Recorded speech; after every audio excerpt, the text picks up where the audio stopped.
Amigos televidentes, sean nuevamente bienvenidos a esto que es Crónicas Urbanas. Semana tras semana llevamos a ustedes historias y acontecimientos del diario vivir que se registran en esta gran ciudad. Y el día de hoy quisimos resaltar y conocer la labor de quien ejerce como la voz institucional de la alcaldía municipal. Un agraciado y querido personaje conocido por varios de los habitantes de este municipio. Sean nuevamente bienvenidos y los dejamos con la historia de Alejandro Rodríguez, más conocido como El Camello. Hay personajes en el municipio de Soacha que se han ganado el reconocimiento de la mayoría de los líderes comunales y personajes del común. Es el caso de Alejandro Rodríguez Rincón, más conocido como Camello, quien por más de 10 años ha acompañado las campañas políticas y por supuesto el mandato de más de 8 alcaldes. Pero es que el reconocimiento no es solo a nivel departamental o a nivel municipal, ya que desde muy joven incursionó en el mundo de la radio y a través de toda su carrera logró un importante reconocimiento a nivel nacional. Bueno, yo inicio por allá por la década de los 80, luego de haber tenido esa vocación de familia quizás, y tal vez una de las personas que más me apoyó con esto de la radio fue mi querida madre. Comencé con la idea en el colegio, bueno, en primaria, inicialmente por el canto. Y ya cuando llegué a la secundaria me di cuenta que de pronto tenía mucha facilidad para hablarle a la gente y sobre todo observaba y escuchaba mucha radio, observaba a los grandes de la época. Cuando mi mamá me regalaba unos centavos y me daba la oportunidad de ir al estadio El Campín. Yo no iba propiamente a ver el partido de fútbol, iba a ver a los grandes comentaristas de la época: Armando Moncada Campuzano, el campeón Carlos Arturo Rueda C. Muchos de los que todavía aún se mantienen por ahí en la radio, pues eran mis ídolos y yo hacía ese recorrido de la tribuna de Popular a la tribuna de Occidental cuando se acababa el partido para observarlos cómo narraban y cómo comentaban el fútbol. Tuvo la oportunidad de capacitarse en el Colegio Superior de Telecomunicaciones con grandes maestros en la radio de su época, motivado por varios sucesos en la vida en los que pudo mostrar su talentosa y prodigiosa voz, como fue el caso del Ejército cuando prestó su servicio militar, en donde se destacó por ser el presentador de cuanta actividad cultural se programa. Voy a una institución que siempre me había llamado la atención, el Colegio Superior de Telecomunicaciones. Entonces allí comienzo a trabajar con Jorge Campuzano, con varios maestros de la locución, porque era lo que a mí me fascinaba. La radio para mí es todo. Comencé allí a hacer mis estudios, a hacer mis prácticas y es cuando ya logro pasar al Ministerio de Comunicaciones, a presentarme ante el Ministerio de Comunicaciones en unos exámenes de conocimientos generales, pero también de actitudes, con un jurado espectacular. Allí estaba, entre otras, la desaparecida Fanny Mickey, Fernando González Pacheco, otro que se nos ha ido, el locutor de los poemas llaneros, Juan Harvey Caicedo, unos maestros, incluso Alberto Piedrahíta Pacheco, que eran los jurados cuando llegaban al estudiante, pretendía sacar su licencia y lo ponían ante el micrófono a leer noticias, a improvisar, a desarrollar una cantidad digámoslo así, de fases de la misma locución. Recuerdo tanto que me dijeron, acaba de llegar el Papa, el aeropuerto El Dorado está completamente lleno de gente y hay una gran cantidad de periodistas allí, entonces usted improvise qué es lo que está viendo. Y a leer unas noticias completamente enredadas con inglés, con alemán, con francés.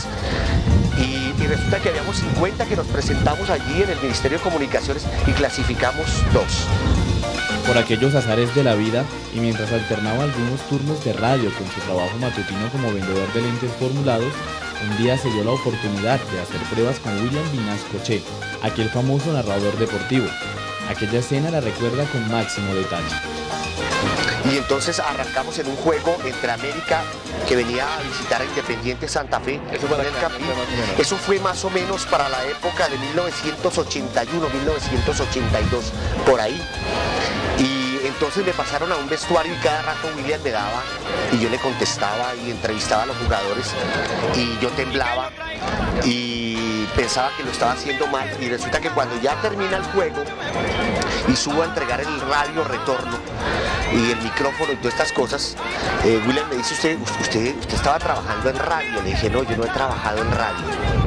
Dice, pero es que a mí me parece que usted trabajaba en radio. ¿Sabe qué tiene que hacer? No me alargue tanto la pregunta, pero está bien el énfasis que le está dando y ahí me quedé. Luego de esta primera oportunidad, fueron varias las cadenas radiales que se interesaron por esta joven voz, pasando por varias emisoras de las principales agrupaciones radiales del país, relatando, comentando fútbol y leyendo noticias. Llegué a una estación que fue muy querida en Colombia, 1020 de la cadena Caracol, en AM, donde había un programa deportivo que tenía mucha sintonía, que se llamaba Zona de Candela, pero yo ingresé ya al grupo del Estadio El Campín. Las estrellas del deporte de Radio 1020, que era cuando William comenzaba a narrar fútbol, porque él siempre fue un locutor comercial en Todelar.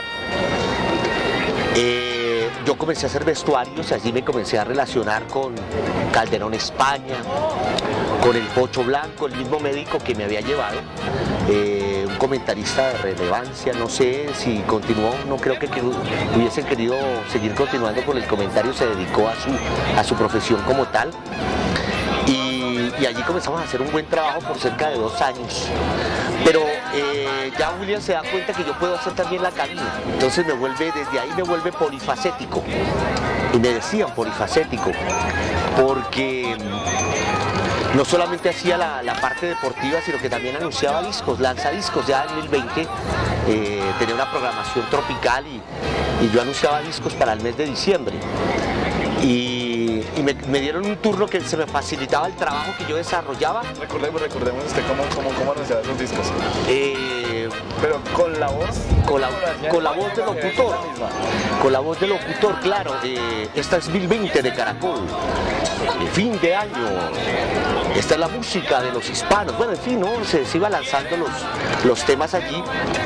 Además, se especializó en una de sus pasiones, el género musical de la salsa, en la emisora Radio K, en donde pudo aprender pero también compartir todo su conocimiento al respecto.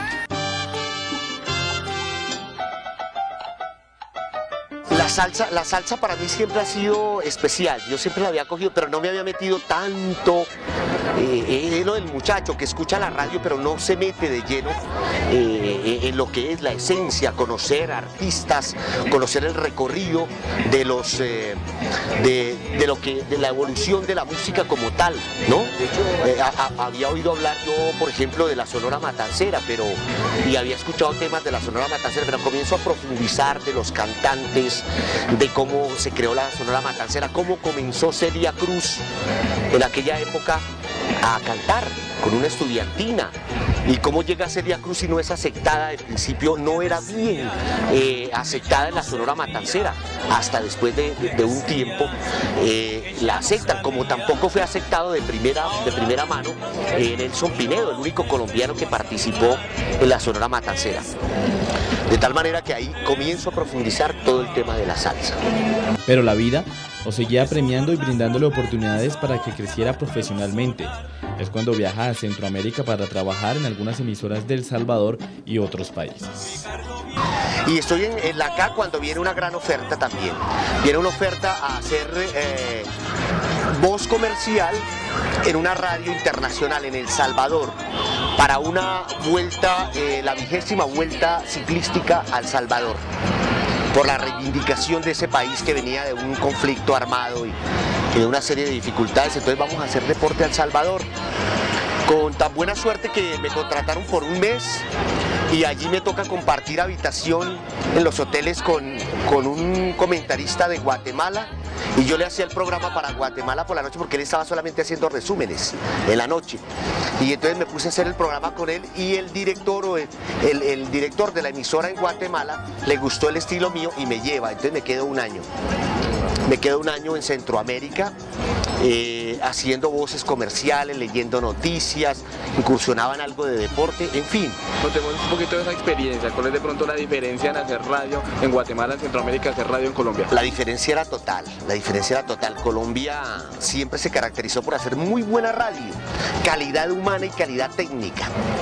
Ahora con mucho más porque ya tenemos pues satélite, pero por ejemplo los enlaces en Vuelta a Colombia para seguir la comunicación, seguir una transmisión de un lugar a otro, de una ciudad a otra, en un recorrido, si yo hablo de la línea, si hablo de pasar los túneles a Villavicencio, era un complejo técnico total, donde se ponían antenas y todo eso, pero las transmisiones siempre fueron las mejores. El recurso técnico en Colombia era muy bueno, allí nos tocaba a veces por un walkie-talkie, de pronto por teléfono, llegábamos a una bomba y tocaba inventar.